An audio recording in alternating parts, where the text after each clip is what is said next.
Assalamualaikum warahmatullahi wabarakatuh. Perkenalkan, nama saya Risma, NIM 2104075100004 dari kelas BC 211, jurusan Pendidikan Guru Sekolah Dasar, Fakultas Ilmu Pendidikan Universitas Negeri Makassar. Pada video ini, saya akan menjelaskan materi terkait dengan individu dan masyarakat dalam proses sosial budaya sebagai tugas dari mata kuliah Konsep Dasar IPS SD. Manusia selaku makhluk individu. Individu adalah seseorang atau seorang manusia secara utuh. Maksud dari utuh yaitu diartikan sebagai suatu sifat yang tidak dapat terbagi-bagi, merupakan suatu kesatuan antara jasmania dan rohania yang melekat pada diri seseorang. Setiap individu mempunyai ciri khas yang berbeda dengan individu lainnya, seperti bentuk fisik, kecerdasan, bakat, keinginan, perasaan, dan memiliki tingkat pemahaman atau arti tersendiri terhadap suatu objek. Jadi, individu adalah kondisi internal dari seseorang manusia yang berfungsi sebagai subjek. Manusia selaku individu mempunyai 3 naluri menurut Sumat Maja. Yang pertama yaitu naluri untuk mempertahankan kelangsungan hidup. Yang kedua yaitu naluri untuk mempertahankan kelanjutan penghidupan keturunan. Dan yang ketiga yaitu naluri untuk mencari tahu atau mencari kepuasan. Manusia selaku makhluk sosial. Ketergantungan individu terhadap individu lain itu sangat tinggi. Sejak ia dilahirkan sampai ia meninggal nanti, pasti membutuhkan bantuan dari orang lain. Manusia adalah makhluk yang tidak dapat dengan segera menyesuaikan diri terhadap lingkungannya. Berbeda dengan binatang, dalam waktu yang singkat ia dapat berdiri dan mencari makanan sendiri. Pada masa bayi, sepenuhnya manusia tergantung kepada individu lain. Ia belajar berjalan, makan, berpakaian, membaca, membuat sesuatu, dan sebagainya itu butuh bantuan dari orang lain. Semakin rajin atau semakin sering belajar, semakin berkembang pula kemampuannya. Semakin besar individu, ketergantungannya terhadap seseorang semakin berkurang. Namun bukan berarti ia tidak membutuhkan orang lain. Sepintar apapun manusia, pada dasarnya tidak bisa memenuhi kebutuhannya dengan cara memproduksi sendiri. Misalnya, ia pandai bertani, menghasilkan padi, tapi ia tidak mampu untuk membuat baju, perumahan, dan alat-alat lainnya. Menurut tokoh antropolog dari Polandia, menyatakan bahwa ketergantungan individu terhadap individu lain dalam kelompoknya dapat terlihat dari usaha-usaha manusia dalam memenuhi kebutuhan biologis dan kebutuhan sosialnya yang dilakukan melalui perantaraan kebudayaan. Seperti manusia membutuhkan makan, maka ia memerlukan pengetahuan terhadap alat-alat yang digunakan dalam memperoleh makanan. Dalam hal ini, sistem pengetahuan diperlukan. Sistem pengetahuan ini tidak sepenuhnya diperoleh dari hasil pengalaman sendiri, tapi belajar atau mencontoh dari orang yang terlebih dahulu sudah tahu. Dalam keluarga terjalin hubungan sosial, ekonomi, dan politik, sehingga keluarga merupakan unit terkecil dalam masyarakat yang saling memengaruhi satu sama lain atau saling terikat. Dalam keluarga ada sistem perlindungan akan rasa aman. Perlindungan akan rasa aman ini secara umum dalam pengertian gangguan lebih mudah diwujudkan apabila manusia hidup dengan berkelompok. Untuk menghasilkan keamanan dan kenyamanan hidup berkelompok, diciptakan aturan-aturan dan kontrol-kontrol sosial tentang apa yang boleh dilakukan dan apa yang tidak boleh dilakukan oleh setiap anggota kelompok. Selain itu, ditentukan pula siapa yang berhak untuk mengatur kehidupan kelompok sehingga tercapai tujuan bersama. Manusia adalah makhluk sosial. Sosial berasal dari kata sosius yang artinya kawan. Jadi, semua orang yang dapat memengaruhi atau mengundang reaksi orang lain untuk berperilaku diartikan sebagai kawan.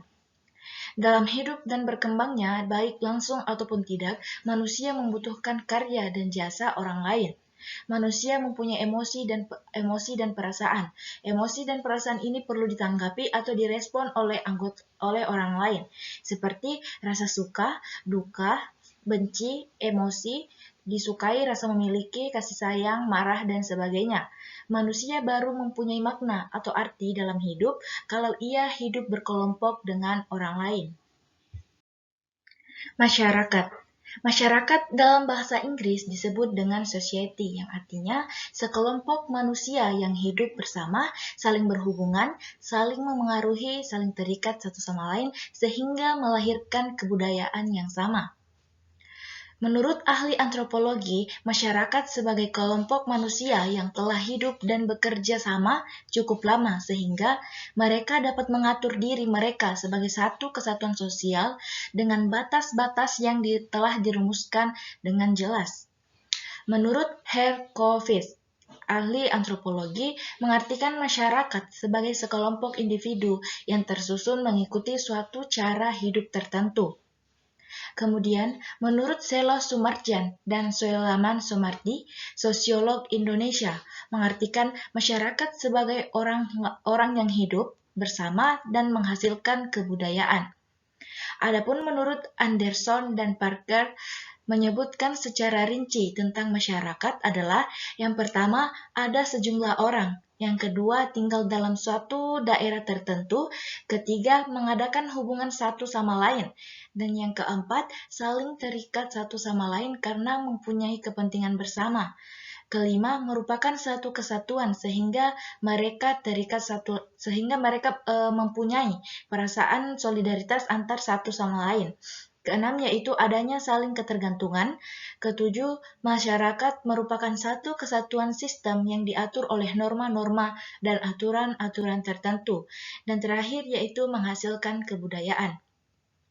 Dari beberapa pengertian tersebut yang saya bacakan, dapat disimpulkan bahwa masyarakat merupakan sekumpulan individu-individu yang telah cukup lama bergaul mengikuti tata cara yang sama sehingga merupakan satu kesatuan.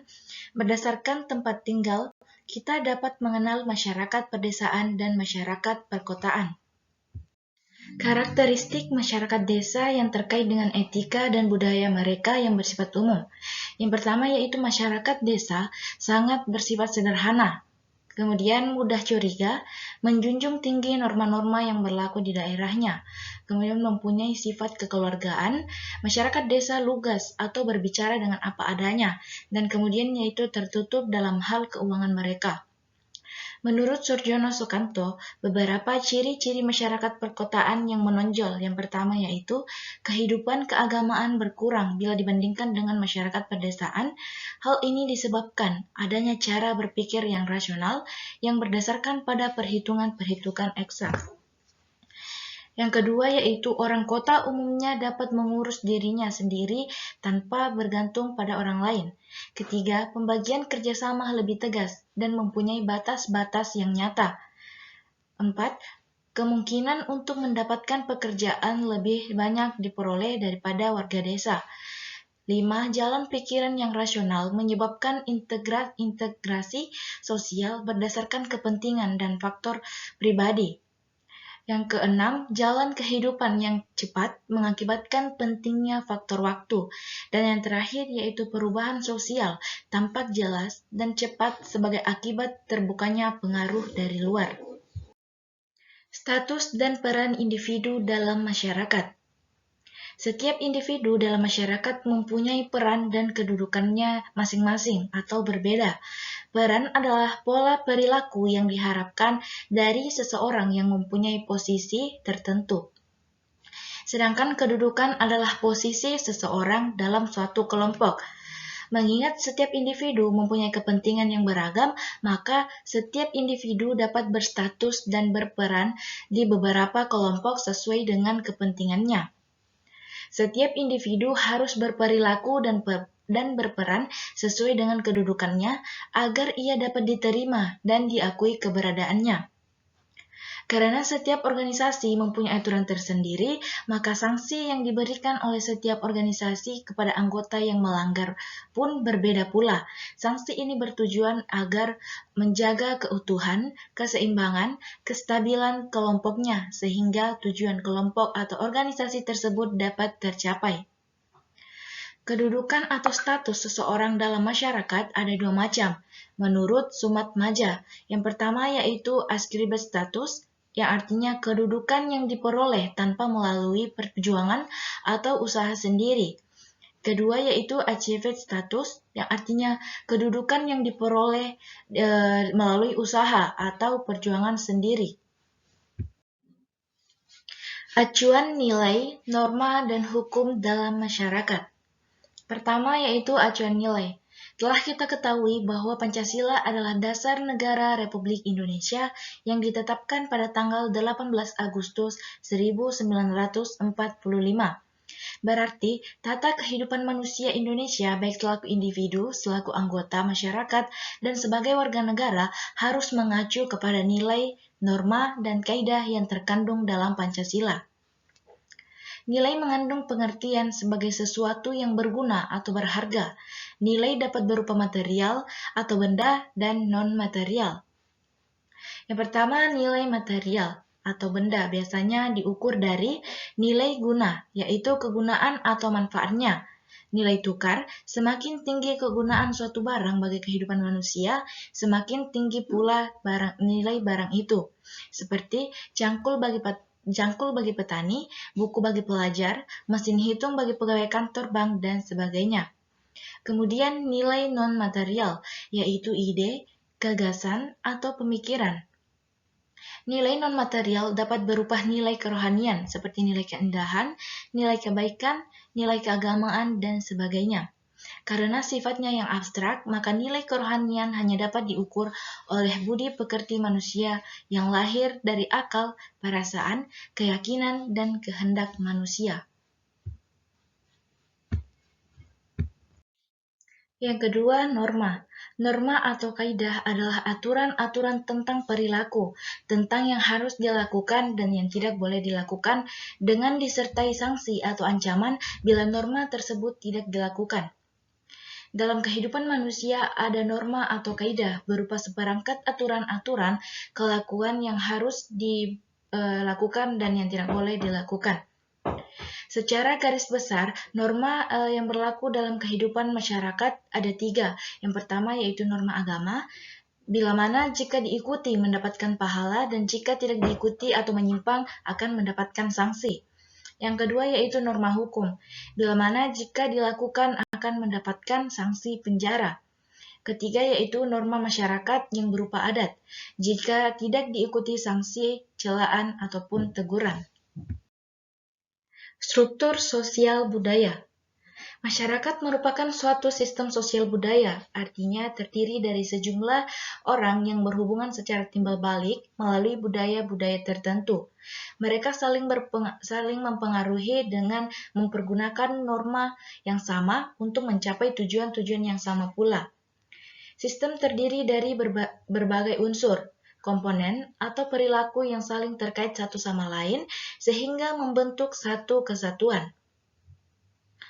Pola perilaku dari setiap individu dalam masyarakat yang bersusun sebagai suatu sistem disebut dengan struktur sosial. Struktur berasal dari kata struktum, yang artinya menyusun, membagi, atau mendirikan. Contoh struktur sosial yaitu di sekolah terdapat struktur sebagai berikut. Yang pertama ada kepala sekolah, ada guru, murid, pegawai administrasi, dan penjaga sekolah. Semua orang yang ada di sekolah tersebut saling berinteraksi, saling berhubungan, dan saling memengaruhi sehingga tercapai fungsi sekolah dengan baik.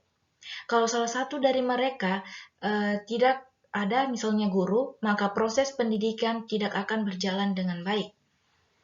Di sekolah juga mempunyai norma, misalnya murid harus datang pada jam 7, harus menggunakan seragam, harus menggunakan sepatu yang telah ditentukan, tidak boleh menggunakan sendal jepit, dan banyak lagi.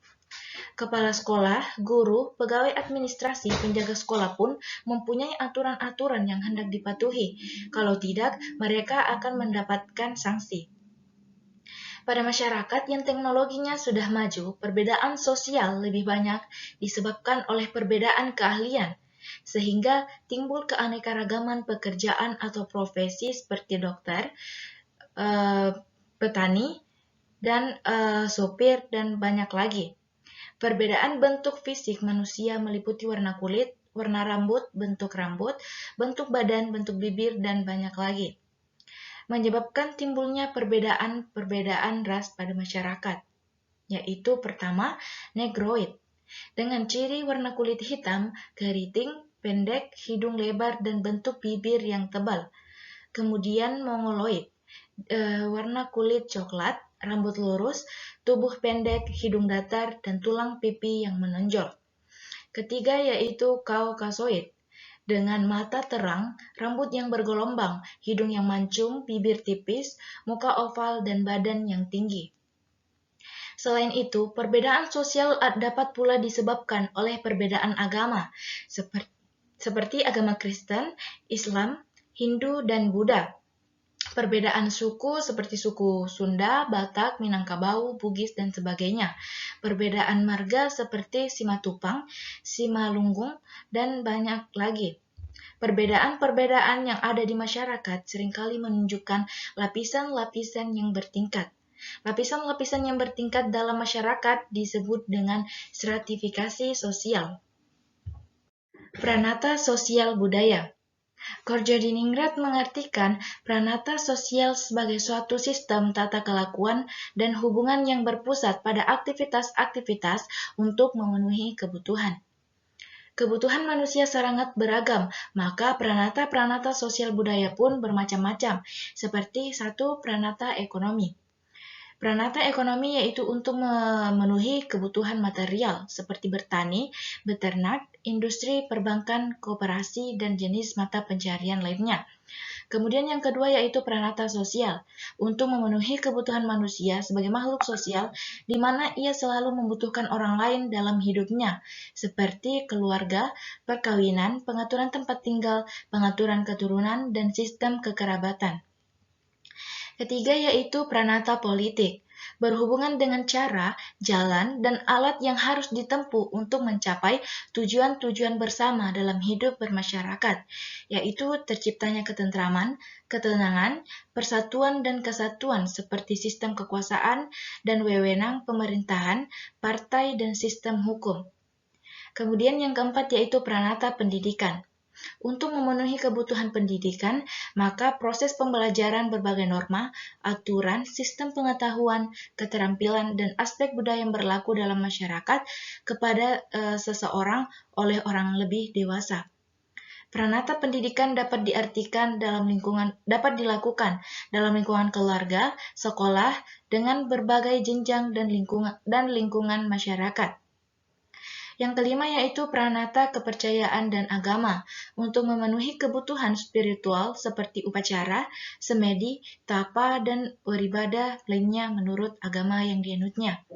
Kemudian yang terakhir yaitu pranata kesenian, untuk memenuhi kebutuhan-kebutuhan manusia akan suatu keindahan, seperti seni suara, seni lukis, seni patung, seni drama, dan sebagainya. Proses sosial budaya. Interaksi sosial dapat menimbulkan kerjasama, persaingan, dan pertikaian. Kerjasama terjadi bila individu atau kelompok mempunyai kesadaran akan tujuan yang sama sehingga timbul aktivitas-aktivitas yang saling menunjang, membantu untuk bersama-sama mencapai suatu tujuan. Ada 3 bentuk kerjasama yaitu bargaining, yang artinya perjanjian, pertukaran barang ataupun jasa. Kemudian cooptation, yaitu penerimaan unsur-unsur baru sebagai salah satu cara untuk menghindari terjadinya keguncangan atau ketidakstabilan. Yang ketiga yaitu coalition, yaitu penggabungan 2 organisasi atau lebih yang mempunyai tujuan yang sama. Kemudian persaingan adalah proses sosial di mana 2 individu atau kelompok berusaha mencari sesuatu untuk menjadi pusat perhatian masyarakat tanpa kekerasan ataupun ancaman. Misalnya, 2 orang siswa yang sama-sama memusatkan perhatian untuk memperoleh nilai IPS yang tinggi. Kemudian pertikaian adalah pertentangan antara individu atau kelompok, baik yang terlihat jelas atau terbuka maupun tidak. Misalnya hanya dalam bentuk sikap. Usaha untuk mencegah, mengurangi, menghindari, dan menghentikan pertentangan tersebut disebut dengan akomodasi.